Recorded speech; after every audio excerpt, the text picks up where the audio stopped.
Okay, so what we're going to do right now is just the second problem. So right below the farmer is an automobile manufacturer. So read the problem, okay?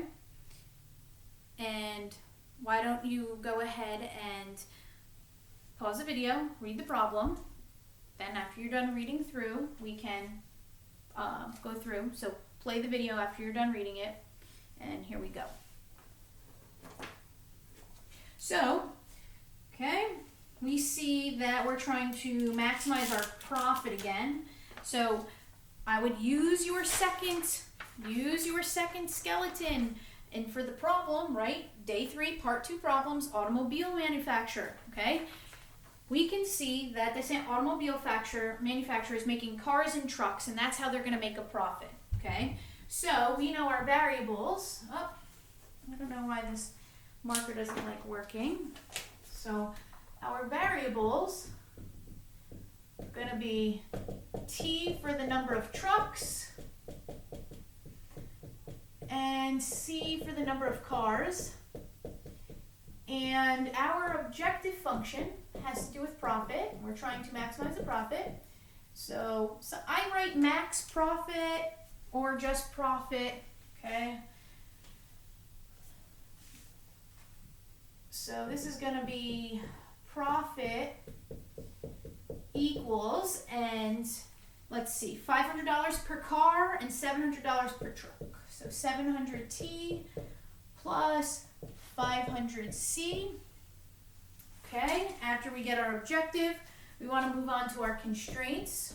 So remember the 2 constraints I said: you can't have a negative number of trucks, you can't have a negative number of cars. So that's going to be T has to be greater than or equal to 0, C has to be greater than or equal to 0. Now, sometimes you might have a problem that says this manufacturer has to make at least 20 trucks. Well, then if it said that if one of the constraints was T, you have to make at least 20 trucks, that means, okay, you have a constraint that T has to be greater than or equal to 20. So that would actually appear as either a horizontal or a vertical line on your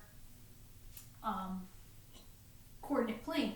Now, we see that we are making these cars and trucks in these shops. And the first shop only has a certain number of worker days available, and the second shop has a specific number of worker days available. So our constraints are going to be from the first shop worker days available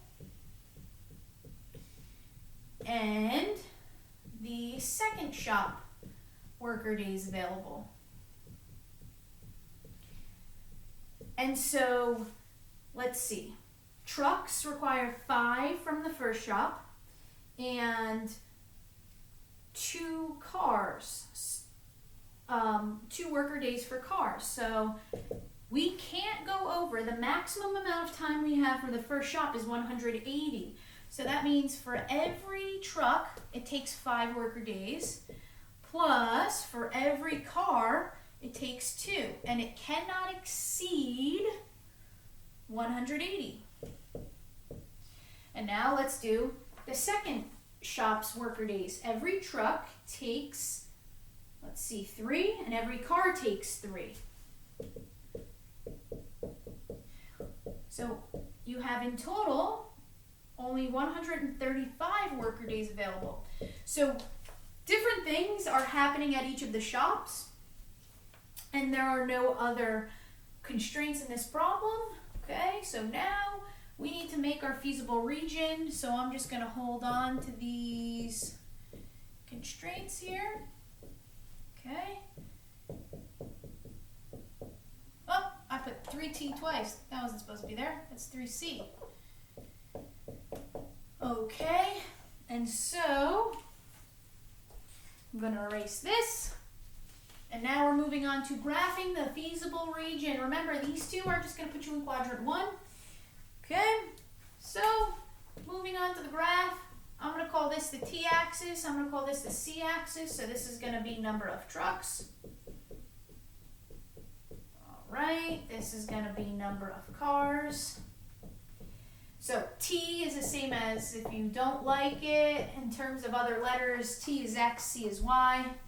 So we need to plot these. So this is one, this is a second inequality.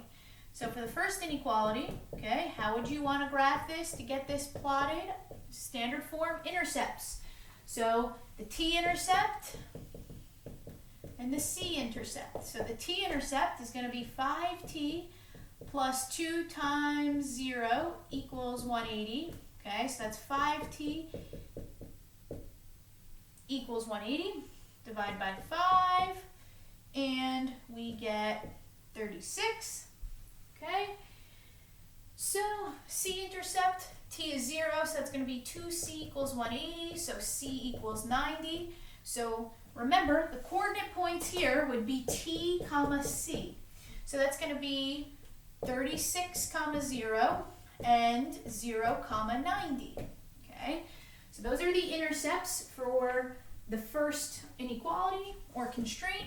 Okay, and the second, 3t plus 3c is less than or equal to 135. So the t-intercept, let c be 0, so that's going to be 3t plus 0 is equal to 135. Okay, so that's going to give us t equals 45. And the c-intercept, 3 times 0 plus 3c, so it's going to be 3c equals 135. We're going to get the same thing. Your c is 45, so this is 45 comma 0, and this is 0 comma 45. So we have to make sure that our t gets up to 45 and our c gets up to 90. So if we look at this, looks like you could go by 5s. I think you'll be able to make it. I'm going to go by, let's see. I should have enough room. 10. Whoop, my car axis is, that has to be my car axis. 10, 20, 30, 40, 50, 60, 70, 80. Use a ruler. I would advise using a ruler, okay, when you draw these lines.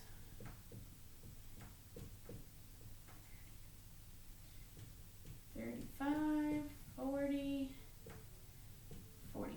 Okay, so the T is 36. So the first line I will do in green, and the second line, whoop, I will do in blue.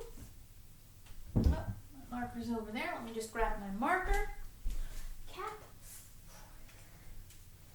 Okay, and so first line, T-intercept 36, so that's right about here, and 90, okay, and doing my best. All right, and now this is inequality. Should I be shading above the line, below the line? Well, the 0, 0, test 0, 0. Can I make 0 trucks and 0 cars and be less than 180-hour worker days for shop 1? Yes. So I would be shading everywhere below. Second one, 45 intercept, 45 C intercept, and connect. And I would be shading test 0, 0. It's true. I would be shading everywhere below. But now, where is the area that you have in common? Well, the area that you have in common, you can see it, is this region here. You have one corner point, okay, here's the region. Here's your second corner point of your feasible region. Here's your third corner point. And here's your fourth corner point. So we'll call this 1, 2, 3, 4. And so what we have to do right now, okay, is get these. So to the right of your graph, I would be getting these points, okay? So 1 is 0, 0. 2, okay, it's the C-intercept of the blue line. You already know what that is. So that is 45. So that's the point 0, 45. The third, I think you're going to have to do a little bit of work here because it's the intersection of the green and the blue line. So we have to solve the system. Do not just estimate what it looks like it's hitting. You have to find it exact. So, solve the system. I'll multiply this by -3, and I'll multiply this by 5. Okay, and I'll get negative 15t minus 6c equals negative 540. And multiply this by 5, so it's going to be 15t plus 15c equals 675. Add that up, and we get, let's see, 9c equals negative 540 plus 675, 135. Okay, so divide by 9, and our C intercept is going to be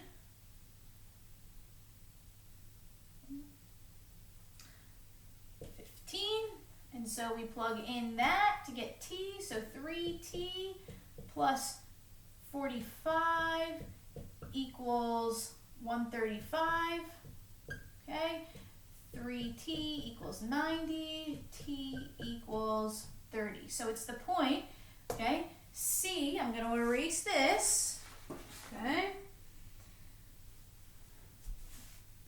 I'm going to erase this right here,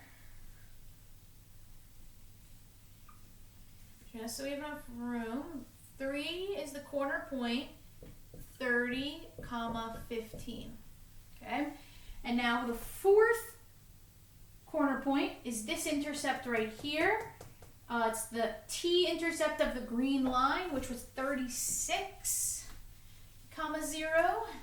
So the fourth ordered pair or corner point is 36, comma 0. I do believe that's what I said, right? Yes, 36. Okay, so those are our 4 corner points of our feasible region. So now what we have to do is we have to do the optimizing part. So we have to plug each of these corner points into our profit equation. So here comes the optimizing part. Go back to green. Black marker doesn't like to work for some reason. I don't know why. Maybe I used it too much when we were still in school. So we have profit equals 700t plus 500c. So please make sure your handwriting is nice and neat so that you don't get anything confused here. And number 1 is 0, 0, so 700 times 0 plus 500 times 0 is going to give you a profit of 0. The reason 0, 0 is a corner point is because 0, if you made 0 trucks and 0 cars, you would satisfy your constraints of worker days of labor because you wouldn't have gone over them, okay? And so the next is 700 times 0 plus 500 times 45, and that is going to give us 22,500, okay? Corner point 3 is 700 times 30 plus 500 times 15.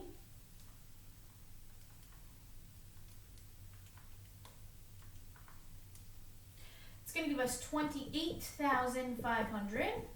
And corner point 4 is 700 times 36 plus 500 times 30.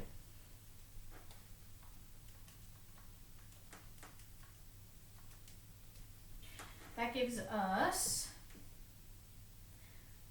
whoops, not 30, 0.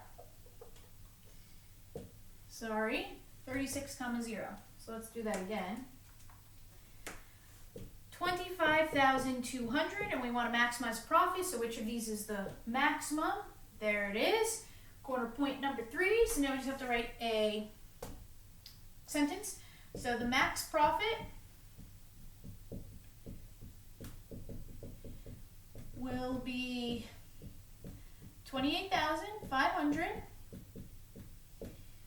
when 30 trucks are produced. Now this is all according to whether or not they're actually sold, and 15 cars are produced. Okay, and that is the final answer.